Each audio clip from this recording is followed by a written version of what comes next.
Bonjour à tous et à toutes et bienvenue à notre rendez-vous quotidien consacré à la méditation de la parole de Dieu. Nous sommes le 5 juillet 2022.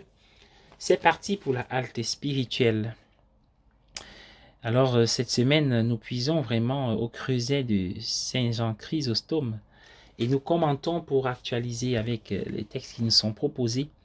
Saint Jean Chrysostome a écrit: les personnes qui cessent de faire le bien à cause des accusations montrent que leurs bonnes actions ont été faites pour impressionner les autres. Mais si, pour l'amour de Dieu, vous faites du bien à vos compagnons de service, vous ne cesserez pas de faire du bien, quoi qu'ils fassent. Faire des choses pour impressionner les autres s'appelait autrefois le respect humain.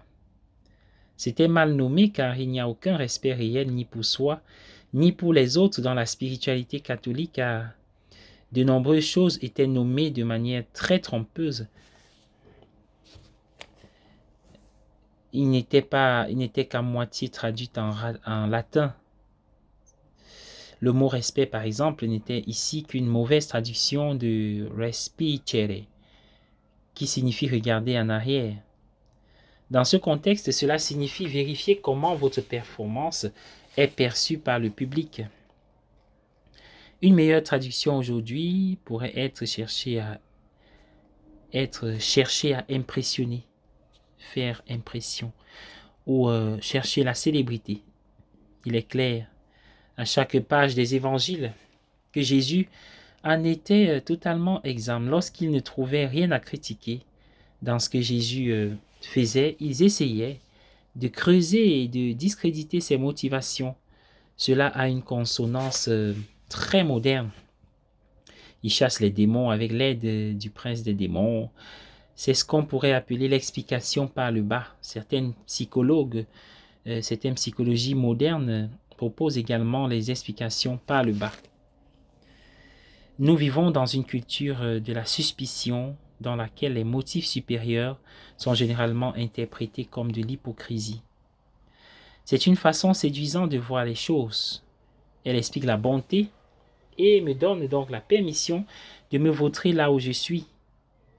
Elle donne même l'impression que ce vautrer est louablement honnête.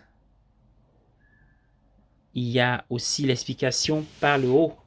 Elle aussi a ses dangers. Il y a le cas de l'étudiant en histoire qui a donné la volonté de Dieu comme explication de tout ce qui s'est passé dans le passé. Tout cela nous fait réfléchir. Que faisons-nous lorsque nous cherchons des explications? Quelle partie de notre esprit ou de notre être essayons-nous de satisfaire en fait? Que faisons-nous des explications lorsque nous les obtenons en vérité? Rien.